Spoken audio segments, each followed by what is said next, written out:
नमस्कार, news state UP UK के digital platform में आप सभी का स्वागत है और मैं हूं आपके साथ आशिमा त्यागी। और आज हम बात करेंगे बाढ़, बारिश, लैंडस्लाइड की। जी हां, उत्तराखंड में लैंडस्लाइड और मूसलाधार बारिश के बीच रौद्र रूप जो है वो देखने को मिल रहा है, जिससे पूरा देश और पूरा उत्तराखंड के जो लोग हैं वो सहम उठे हुए हैं। भयावह मंजर की तस्वीरें जो है वो लगातार सामने आ रही हैं और देश के कई राज्यों में इस मूसलाधार बारिश ने लोगों के जनजीवन को अस्त व्यस्त किया हुआ है।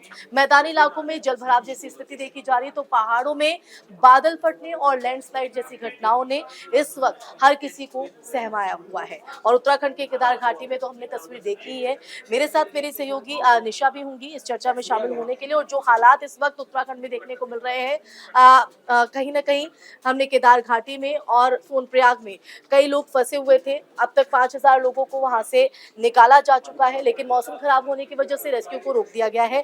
निशा बताएंगे कि उत्तराखंड में क्या हालात इस वक्त देखने को मिल रहे हैं। जी देखिए, बेसिकली केदारनाथ और सोनप्रयाग की बात करें उत्तराखंड की बात करें, टिहरी, यहाँ पर सबसे ज़्यादा हालात ख़राब है। देखिए, कुदरत का जो कहर इस वक्त बरपा है वो सभी के दिलों को झकझोर कर रख दिया है। और इस वक्त सबसे ज़्यादा जो इसका असर देखने को मिल रहा है वो उत्तराखंड में देखने को मिल रहा है। बात अगर हम उत्तराखंड के मुख्यमंत्री पुष्कर सिंह धामी की करें तो वो लगातार लोगों से मिल रहे हैं, उन्हें सांत्वना दे रहे हैं। उन्होंने अधिकारियों को भी ये दिशा निर्देश दिया है कि लोगों तक सभी चीज़ें पहुंचनी चाहिए। हर तरह की मदद के लिए उन्होंने कहा है।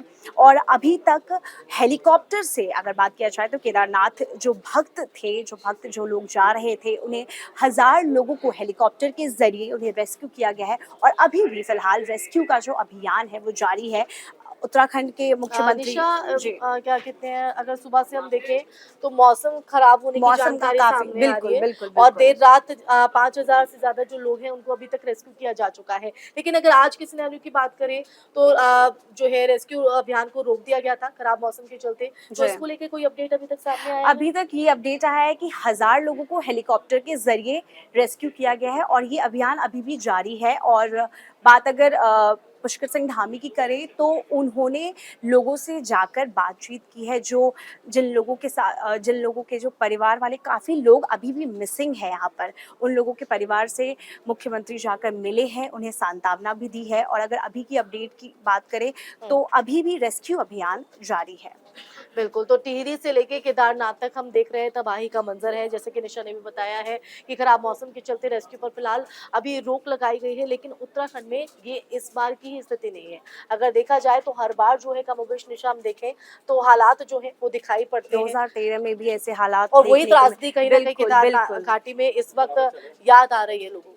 भारी बारिश, और सिर्फ उत्तराखंड में नहीं, अगर बात करें तो देश की राजधानी दिल्ली के भी हालात कुछ ऐसे ही, कुछ ऐसे ही नहीं, लेकिन कहीं ना कहीं पानी बहुत ज़्यादा भर गया है। भारी बारिश की वजह से बहुत ज़्यादा लोगों को परेशानी हो रही है। भले ही अगर हम ये कहें कि लोगों को सारी जो फैसिलिटीज़ है वो मुहैया कराई जा रही है, लेकिन इसके बावजूद लोगों का जो जीवन है वहाँ पर, जो नॉर्मल डेली लाइफ है, वो काफ़ी ज़्यादा अफेक्ट हो रहा है इस वजह से। और काफ़ी होटल जो वहाँ पर लोग जो देखिए, पर्यटक जीवन थे, तो हो ही रहा है, लेकिन लोगों के जो आशियाने हैं वो तक यहाँ पर बिल्कुल उजड़ रहे हैं। तो ये एक बिल्कुल भयावह मंजर है और इन हालातों को शायद मुख्यमंत्री धामी भी समझते हैं और यही वजह है कि वो खुद धरातल पर उतर रहे हैं, पीड़ितों तक पहुंच रहे हैं, उनके बीच जाकर बातचीत जो है वो करते नजर आ रहे हैं। और अभी केदार घाटी में जो हमने स्थिति देखी है उस पर भी सोशल मीडिया पर पोस्ट सीएम धामी ने किया है, जिसमें उन्होंने कहा है कि बुधवार रात को अतिवृष्टि से प्रभावित क्षेत्रों का स्थलीय निरीक्षण किया है, उनसे उनका हालचाल जाना है। साथ ही साथ जो अधिकारी हैं उनको भी यहाँ पर निर्देशित किया गया है और कि ताकि जल्द से जल्द उन तक मदद पहुंचाई जा सके, जो फंसे हुए लोगों को सुरक्षित जगहों पर ले जाया जा सके। और देखिए, यही वजह है कि हमने देखा था कि रात में ही तेजी से इस अभियान को शुरू कर दिया गया था और 5,000 लोगों को अब तक निकाला जा चुका है, लेकिन अभी भी कई लोग हैं जो यहाँ पर फंसे हुए हैं। ऐसे में इस भयावह मंजर के बीच अगर हम बात करें तो पीछे बहुत ले जाता है। 2013 की अगर बात करें तो कहीं ना कहीं वो यहाँ पर जहन में एकदम उठता है और लोग कहीं ना कहीं डर सहम जाते हैं। हमारे साथ गौरव भी बने हुए हैं, गौरव भी हैं। और गौरव, अभी जो हालात हम देख पा रहे हैं एक बार फिर से केदार घाटी में, हालांकि 5000 लोगों का अब तक रेस्क्यू किया जा चुका है, लेकिन कई लोग अभी भी फंसे हुए हैं। लेकिन जो भयावह मंजर, जो भयावह तस्वीर आई हैं, वो कहीं ना कहीं बहुत पीछे हमें ले जाती है। 2013 की त्रासदी को कहीं ना कहीं आती है, जिससे सिहरन उठती है। जी, निश्चित तौर पर अगर हम देखें तो मुझे, अगर मैं सही से याद कर पा रहा हूँ, तो 16 जून 2013 का वो दिन था जिस दिन दहल उठा था एक बार। उत्तराखंड पूरा बदल चुका था। उत्तराखंड की पूरी जो खूबसूरती थी वो अपने आप में एक भयावह स्थिति, तस्वीर के तौर में बदल चुकी थी। तो चीज़ें अब फिर से लोगों के अंदर फिर उस चीज़ का डर सता रहा है कि कहीं एक बार फिर से वो 2013 रिटर्न ना हो जाए।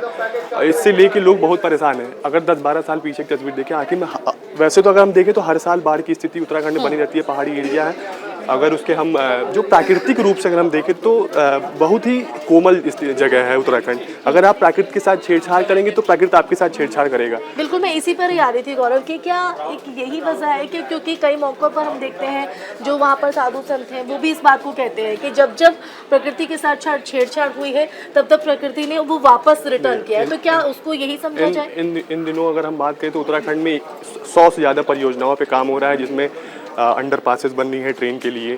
तो अगर आप देखे होंगे गढ़वाल साइड या फिर जो पहाड़ी एरिया है उत्तराखंड के, उस साइड में अगर आपने देखा होगा तो जब पहाड़ों की कटाई हो रही थी तो कई बिल्डिंगों पे भी असर पड़ रहा था। यहाँ तक कि कुमाऊं की जो पानी भी सूख गए थे। तो लोगों पास प्राकृतिक रूप से अब वो नदी का जो पानी पहले स्रोत था वो पानी भी अब आसानी से नहीं मिल पा रहा है। बारिश पे लोग ज़्यादा वहाँ के जो स्थानीय किसान है वो बारिश पे निर्भर, हालांकि उस प्रकार से किसानी होती नहीं है वहाँ पे, लेकिन जो भी खाने पीने की चीज़ें हैं या हमारे सोर्सेज हैं उसके लिए भी पानी अब लोगों को उस प्रकार से नहीं मिल पा रहा है जैसे पहले मिल पाता था। तो कहीं ना कहीं इससे लोगों को परेशानी है, त्रासदी है। बिल्कुल, लेकिन अगर हम बात करें सरकार की भी तो पहाड़ की जवानी, पहाड़ का पानी यहाँ पर इस्तेमाल है, लेकिन अब तो फिलहाल जो पानी यहाँ पर देखने को मिल रहा है वो कहीं ना कहीं लोगों के जो जमा पूंजी है, लोगों का जो आशियाना है, लोगों के जो सपने हैं वो कहीं ना कहीं उन पर फिरता हुआ नजर आ रहा है। अगर सरकार ने सही समय पे सही एक्शन नहीं लिया तो फिर वहाँ से लोग पलायन होने के लिए मजबूर हो जाएंगे। अब जब लोग पलायन होने के मजबूर हैं तो कहीं ना कहीं अगर हम देखें तो पहाड़ों से घाटी की बात नहीं है, टिहरी में भी हमने देखा किस तरह 15 मकान ढह गए थे। पहाड़ अगर देखें तो कहीं ना कहीं देखें पर्यटक रूप से हमारे लिए एक इकोनॉमिक वो भी है।